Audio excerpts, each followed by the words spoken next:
Have you ever noticed how something beautiful can only be seen when it's really dark? I mean, on a very dark night, far away from city lights, something almost magical happens. The sky doesn't actually become less dark, but the stars suddenly become more visible. And the darker the night, the brighter the stars appear. That's true. The darkness doesn't cancel them out at all. If anything, it gives them a backdrop. Exactly. And what's even more interesting is that no star struggles to shine. It doesn't argue with the darkness or complain about the night. It just stays in its place and does what it was created to do. That simple picture is exactly how Paul describes the Christian life. So instead of fighting darkness with noise or force, the calling is different. Very different.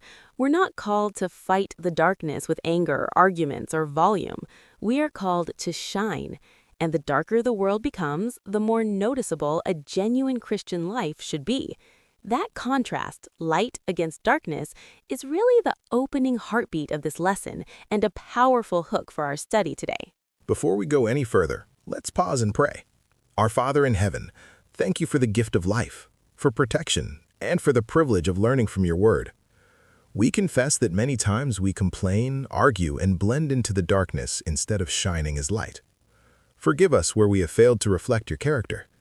As we study this lesson, soften our hearts, renew our minds, and help us to understand your truth in a simple and practical way. In Jesus' name, amen. This brings us into Lesson 5 of the Sabbath School Study Guide, First Quarter 2026, titled Shining as Lights in the Night. Paul isn't writing this to perfect people. He's writing to ordinary believers living in a morally confusing world, one that honestly feels very much like ours today. And he really anchors the entire lesson with a powerful statement. Yes, from Philippians 2:14 through 15. Do all things without complaining and disputing, that you may become blameless and harmless, children of God without fault in the midst of a crooked and perverse generation, among whom you shine as lights in the world. Right away, the memory text assumes something important, that the world is crooked and perverse. Exactly. Darkness is expected, and that leads to a very honest and relatable question. If darkness is normal in the world, what exactly does it mean for someone to shine as light today? So what does it mean practically? It means living in a way that reflects goodness, honesty, humility, love, and hope, especially when those qualities are rare. Just like stars don't remove the darkness but stand in it, Christians aren't called to escape society. They're called to live differently within it. But the Bible keeps using this language of darkness. Why describe the world that way over and over? Because human systems are deeply influenced by sin. Greed, injustice, lies, violence, and pride shape decisions at every level. When we look at daily news, wars, corruption scandals, online hatred, exploitation of the vulnerable, we're seeing exactly what Paul meant.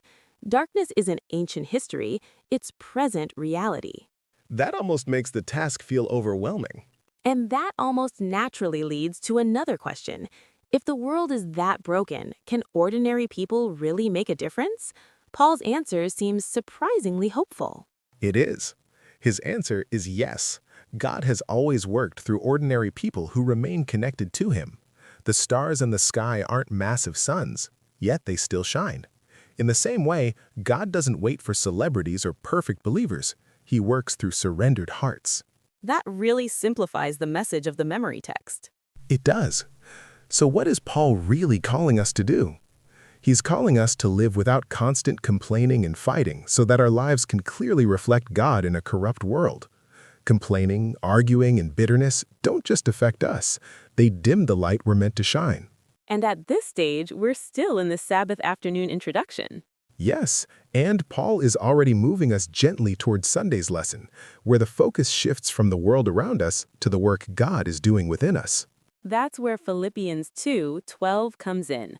Work out your own salvation. And that phrase can sound confusing, even alarming, especially to new believers or non-Christians. So the next logical question is unavoidable. Does work out your own salvation mean we save ourselves? No, not at all. Paul isn't contradicting grace. He's saying that salvation, once given by God, must be lived out in daily life. It's not self-salvation, it's daily cooperation with God. Which brings us even deeper to the foundation itself. Right. Who actually saves us, God or ourselves? The Bible is clear. God alone saves. Salvation is a gift, not a reward. Paul fully agrees with passages like Romans 3:23 through 24 and Ephesians 2:8 through 10, which teach that salvation comes by grace through faith. So then why does Paul stress action and obedience so strongly? Because good works are the visible evidence that God is truly working in our hearts. Just like light proves the presence of a star, changed behavior proves the presence of God in a life. Paul adds another phrase that makes people pause, with fear and trembling. Yes, and that wording can sound frightening, which naturally raises concern. Does that mean living in fear of punishment? No, Paul is talking about reverence, awareness, and seriousness. It's recognizing God's presence and not treating spiritual life casually. It's the kind of respect someone shows when handling something valuable and powerful. As we stay in Sunday's lesson, Paul also gets very realistic. He does. He points to a struggle many people face today. If God is working in us, why does change still feel so difficult? And the answer isn't very flattering to human nature. No, but it's honest. Human nature resists God's work. Pride pushes back against humility. Comfort resists discipline. Social media, peer pressure, and the desire for approval often pull us away from obedience. That inner conflict isn't proof that God is absent. It's proof that a real spiritual battle is happening. So in a way, the struggle itself has meaning. Exactly. And that brings the discussion full circle. The darker the world and the stronger the internal resistance, the more meaningful genuine light becomes. Paul is helping us see that shining as light isn't about perfection. It's about surrender, cooperation with God, and consistency in everyday life. And now we're clearly grounded in Sunday's lesson. Yes, the foundation is set, and the stage is ready to move into Monday's theme, where Paul will show how this inner work begins to shape the way we relate to others. So we're moving into Monday's lesson, and it feels like Paul really sharpens the contrast here. He does. It's almost like he's turning up the brightness so the difference is impossible to miss. Exactly. Just like light stands out most clearly against darkness, a calm, disciplined, principled life stands out most clearly in a noisy, angry, reactive world. And that contrast feels especially intense right now. Right? Think about it. In an age where outrage trends faster than truth, silence can be shocking. Kindness can feel rebellious. Integrity can even look strange. Which is why Paul's point hits so hard. Believers are meant to be noticeably different, not by shouting louder than everyone else, but by living differently. And what's interesting is where he starts. His warning begins with something very ordinary and very modern, complaining and arguing. That surprised me. He urges believers in Philippians 2:14 to do all things without complaining and disputing. Which immediately raises a real-life question. Why would Paul focus on something as common as complaining, especially when the world is genuinely full of problems? Because constant negativity slowly destroys unity and quietly erodes trust. Complaining doesn't just express pain. When it becomes a habit, it actually trains the heart to focus on what is wrong instead of what is redemptive. And if that's true, then how does constant complaining affect the way people see Christians? It makes believers look no different from everyone else. When Christians complain the same way, argue the same way, and insult the same way as the wider culture, especially online, their message loses credibility. That's why Paul says in Philippians 2:15 that believers are meant to shine in the midst of a crooked and perverse generation, not blend into it. But that raises another honest question people wrestle with.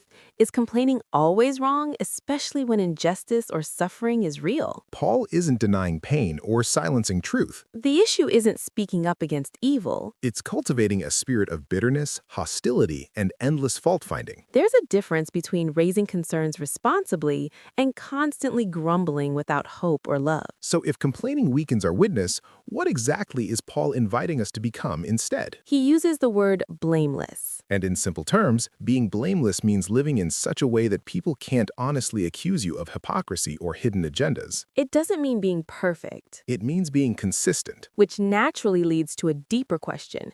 How can someone be blameless in a world where everyone makes mistakes? Blamelessness isn't sinlessness. It's integrity. When you fail, you're honest about it. When you speak, your life backs up your words. That's why Paul connects blamelessness with transparency and sincerity, not flawlessness. Then Paul adds another word in Philippians 2:15, harmless, sometimes translated as pure or unmixed. That raises another important question. What does it really mean to be harmless in today's world? It means refusing to let your character be polluted by destructive influences. Choosing not to be shaped by cruelty, dishonesty, or moral confusion, even when those things are popular. But this is where a lot of people feel stuck. Yeah, how exactly do harmful influences enter our lives today? One of the main channels is modern media. Social media platforms, entertainment industries, and news cycles constantly feed anger, comparison, sexualization, greed, and fear. That's why Paul's warning feels especially relevant when we remember David's decision in Psalm 101:3, I will set no wicked thing before my eyes. So, if media plays such a powerful role, does Paul expect believers to completely disconnect from society? No. Paul isn't calling for isolation, he's calling for discernment. He echoes this idea in Romans 12:2, urging believers not to be conformed to this world, but transformed in how they think. The goal is engagement without corruption. Which brings us to another layered question. How can someone stay engaged without slowly absorbing the values they're surrounded by? By consciously choosing what shapes their mind and heart. What we watch repeatedly, laugh at regularly, and scroll through daily eventually forms our values. Often without us even noticing. So, if purity and blamelessness are inner qualities, how do they become visible to others? They show up in tone, In choices. in reactions and priorities, People notice how you speak when you're angry, how you treat those who disagree with you. and how you behave when no reward is attached. Then Paul returns to the image of light, Why does light matter so much in a dark world? because contrast reveals truth. Just like stars become more visible on a moonless night. Faith becomes more visible when moral darkness increases. The darker the environment, the more noticeable genuine character becomes. But that kind of contrast creates pressure. What happens when being different attracts criticism or mockery? Jesus anticipated this when he told his followers to be harmless as doves in Matthew 10:16. The call isn't to fight back with hostility, It's to remain steady, wise, and gentle. which leads to a real-life struggle. Doesn't it get exhausting to constantly swim against the cultural current? Yes, and that's why Paul emphasizes connection with God. Shining as light isn't fueled by willpower alone. It's sustained by daily dependence on God's word and presence. That's what Paul means by holding fast the word of life. So what happens when believers slowly loosen that grip? Their light grows dim, Not suddenly. gradually. Values blur. Reactions change, And before long, the difference between believer and non-believer becomes harder to see. which naturally leads to a self-examining question that applies to everyone. Regardless of faith background, what practical choices help people shine today? Choosing honesty over shortcuts, Kindness over outrage. discipline over impulse, Clean entertainment over constant stimulation. and God-centered values over cultural pressure. So finally, Paul's Monday lesson confronts us with something deeply personal. In a world already full of noise, anger, and darkness, What kind of contrast does my life create? because whether we realize it or not, everyone shines something. The only question is, Are our lives adding light or simply reflecting the darkness around us? as we move into Tuesday's lesson, Paul introduces a powerful image, one that would have made immediate sense in the ancient world, but feels strange to many of us today. Yeah, especially when you understand the Old Testament background behind it. In that worship system, a drink offering, also called a libation, involved pouring out wine or oil on the altar as part of a sacrifice. Numbers 15, 1-10, and Numbers 28, 1-15 describe it pretty clearly. And honestly, it looked wasteful. Nothing was held back. The liquid just disappeared, into the ground or into the fire, completely given to God. Paul takes that image and applies it to his own life. He's basically saying, my life isn't something I'm preserving for myself. It's something I'm pouring out for God. That image really sets the emotional and spiritual tone for Tuesday's lesson. Especially when you hear his words in Philippians 2:17. Yes, and if I am being poured out as a drink offering on the sacrifice and service of your faith, I am glad and rejoice with you all. And that immediately raises a question that feels both ancient and deeply modern. What does Paul really mean by saying he's being poured out like a drink offering? He means he's willing to give his life fully to God, even if obedience leads to loss, suffering, or death. And he's not just being symbolic. He knows execution is a real possibility. That's why he later says in 2 Timothy 4:6, "For I am already being poured out as a drink offering." So if Paul was willing to go that far, it may raise another question. What motivates someone to live with that level of surrender? Paul's motivation isn't guilt or fear. It's love and purpose. He sees his life as meaningful only when it's connected to God's mission and the faith of others. And that naturally leads to the next idea Paul introduces, sacrifice that's ongoing, not just dramatic. So what is a living sacrifice in today's world, like Romans 12:1-2 describes? It's the daily choice to put God above comfort, popularity, money, and selfish ambition. Not one heroic moment. A whole pattern of life. But that raises an honest concern a lot of people have. Does being a living sacrifice mean suffering all the time? Not necessarily. Paul isn't saying believers have to seek pain. He's saying when God's purpose and personal comfort collide, God's purpose comes first. So if sacrifice isn't always dramatic, where does it actually show up day to day? In decisions. Telling the truth when lying would be easier. Remaining faithful when compromise would be rewarded. Serving others when it brings no recognition. Paul's words also invite us to look at the early Christians. How did they demonstrate sacrifice in real, practical ways? They shared their faith openly. They opened their homes for worship and study, Acts 5:42, Acts 12:12, 1 Corinthians 16:19, Colossians 4:15 all point to that. And they supported God's work even when it put them in danger. So if early believers lived like that, what made their sacrifices different from modern ideas of self-care? Their sacrifices weren't about self-destruction. They were about self-giving. Today, the culture says, protect yourself at all costs. Paul says, give yourself for a greater purpose. And that tension brings up a deeper question many people struggle with. How do we know when sacrifice is faithful obedience and when it turns into unhealthy burnout? Paul's example shows balance, He sacrifices willingly. but always in partnership with God and community, Sacrifice guided by God produces joy. not emptiness, And Paul actually says he rejoices while being poured out. which makes you ask, why would someone rejoice in sacrifice? Because sacrifice connected to meaning produces fulfillment. Paul sees his life contributing to the sacrifice and service of others' faith. Not being wasted. That challenges a common modern fear. What makes sacrifice feel so frightening today? We're afraid of loss without return. Stories of exploitation, failed leaders, and broken systems make people hesitant to give too much of themselves. But Paul's life raises another question. What happens when people live only to protect themselves? Their lives may be safe. But they often lack depth, purpose, and impact. Paul chooses meaning over mere survival. And that brings it closer to home. What does our level of sacrifice actually reveal about our faith? It reveals what we truly value. We invest most deeply in what we believe matters most. So if that's true, what kinds of sacrifices are hardest for people today? Time, Attention, comfort. reputation. Many people can give money occasionally. But giving time, presence, and consistency feels far more costly. Paul's example also forces another question. Is sacrifice only for leaders like Paul, or is it expected of everyone? Paul answers that indirectly in 1 Corinthians 11:1. Imitate me, just as I also imitate Christ. Sacrifice isn't a special calling for a few. It's a shared way of life. And that connects Paul's words back to Jesus' own sacrifice. Just like Mary poured out costly oil on Jesus in Mark 14, verses 3-9, and John 12, verses 3. What looked like waste to others became worship to God. Which raises another uncomfortable question.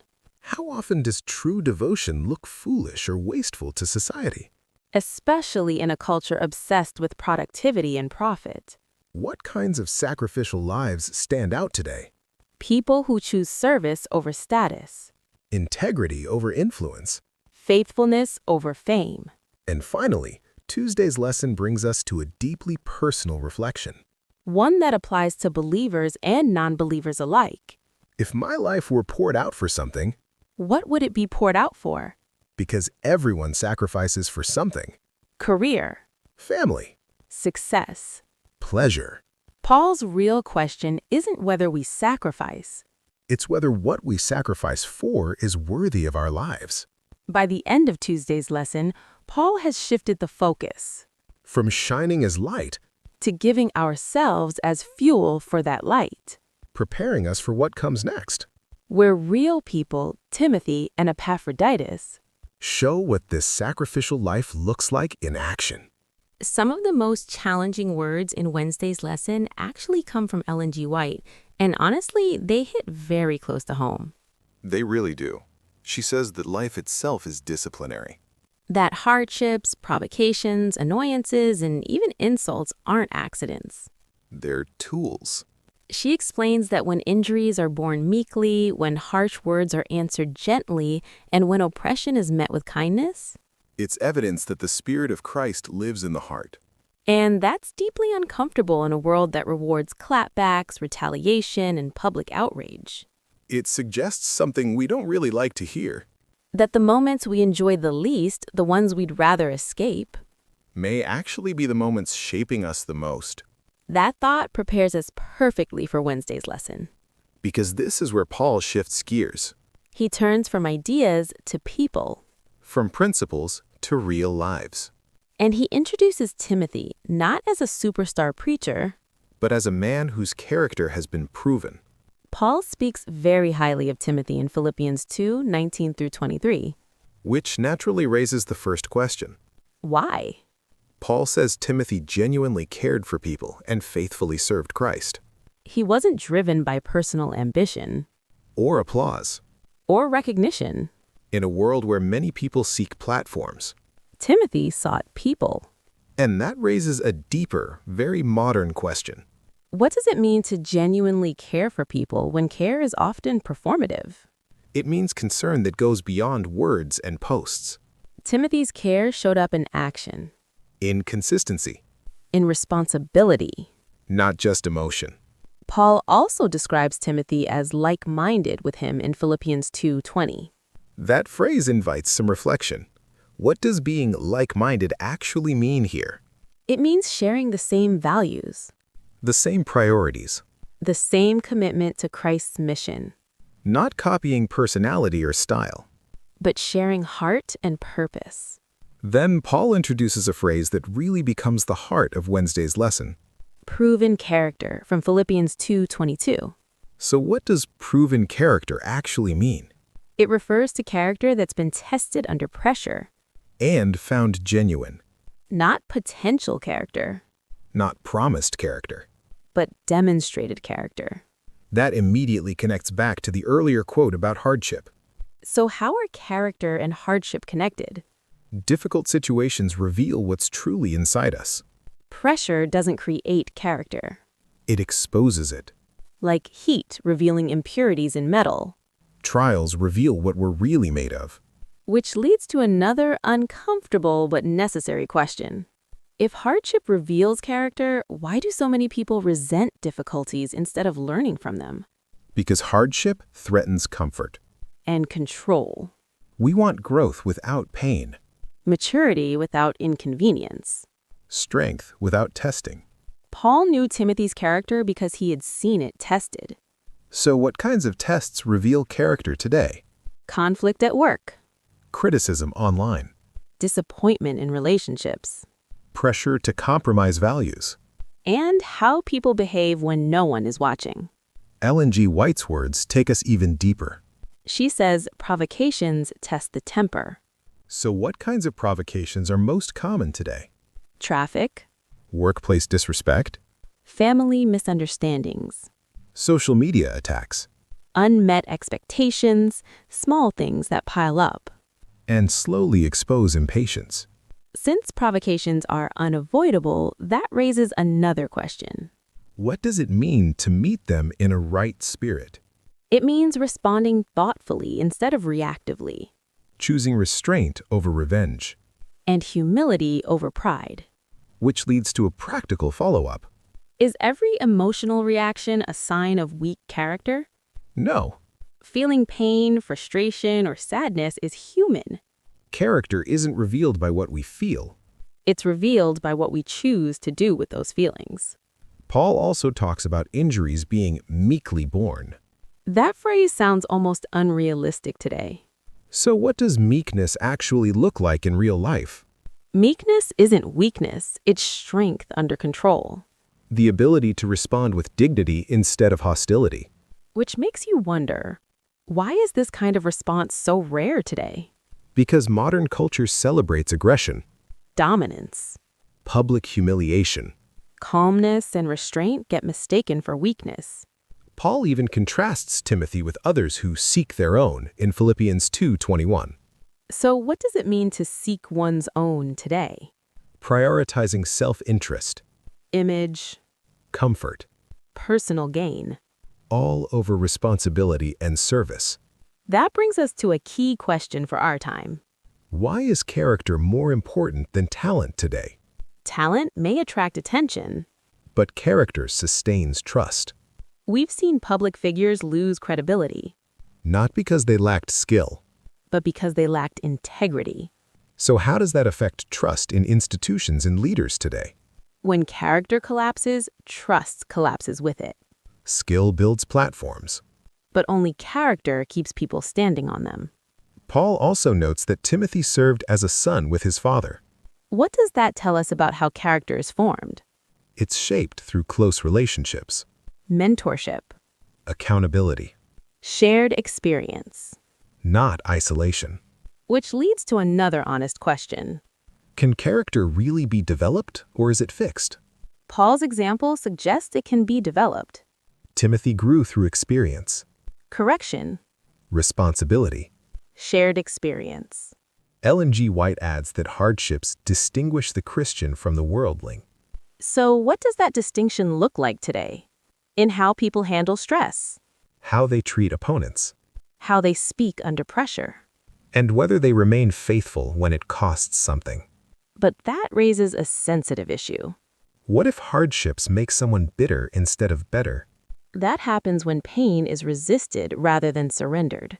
Trials only shape us positively when we allow God to work through them. So what kinds of discouragement are understandable and which ones become spiritually dangerous? Temporary discouragement is human.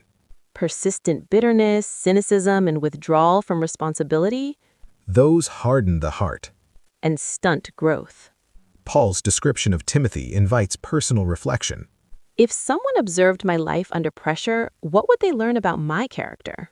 Because character isn't revealed in ease. It's revealed in strain. And finally, Wednesday's lesson asks a quiet but powerful question.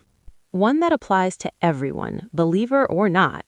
In a world obsessed with image, performance, and success, Who do we actually trust? we trust those whose character has been tested, Whose lives are consistent? whose responses under pressure reveal something solid inside them. That's why Paul speaks so highly of Timothy, Not because he was flawless, but because his character had been proven. There's something deeply mysterious about godliness. Yeah, and what's striking is that it isn't loud or flashy.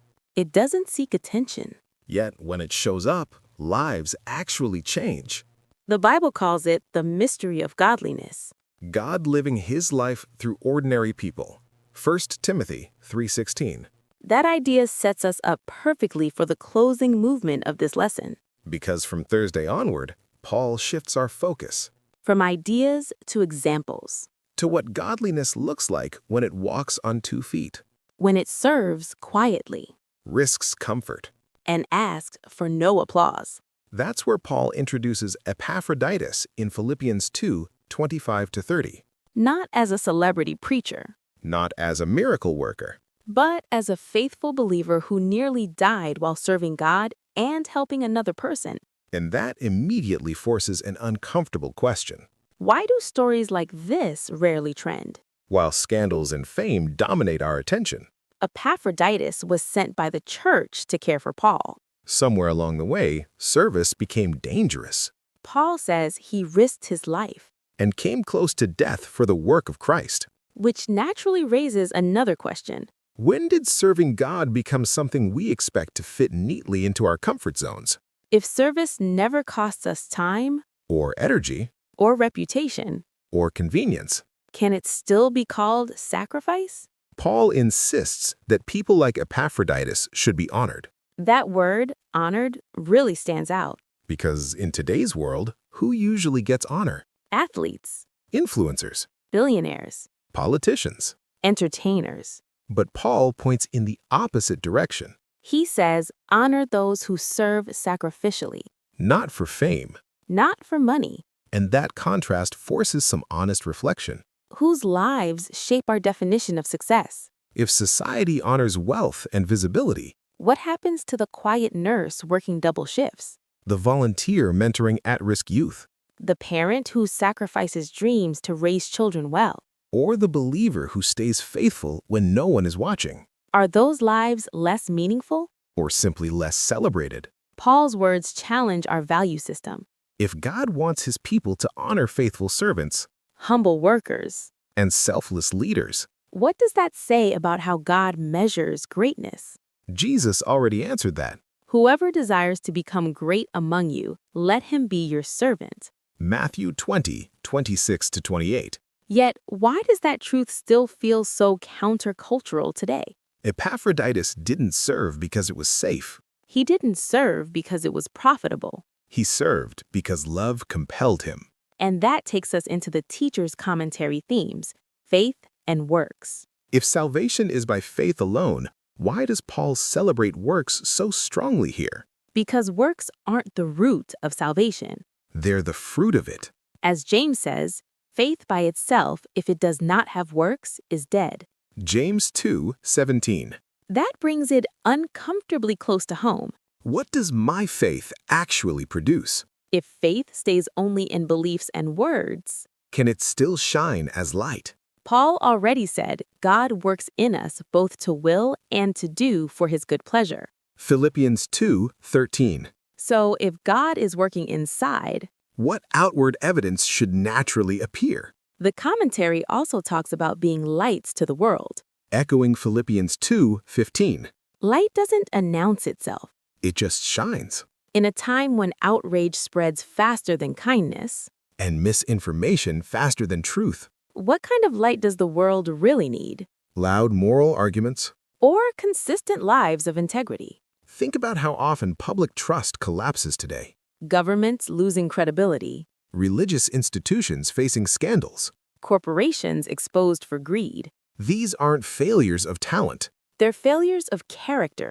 which connects directly to the third theme, qualities for a successful ministry. According to Paul's examples, Timothy and Epaphroditus, Success isn't measured by numbers or popularity, or platforms. but by faithfulness Compassion. and endurance. That leads to another hard question. Would my version of success survive hardship?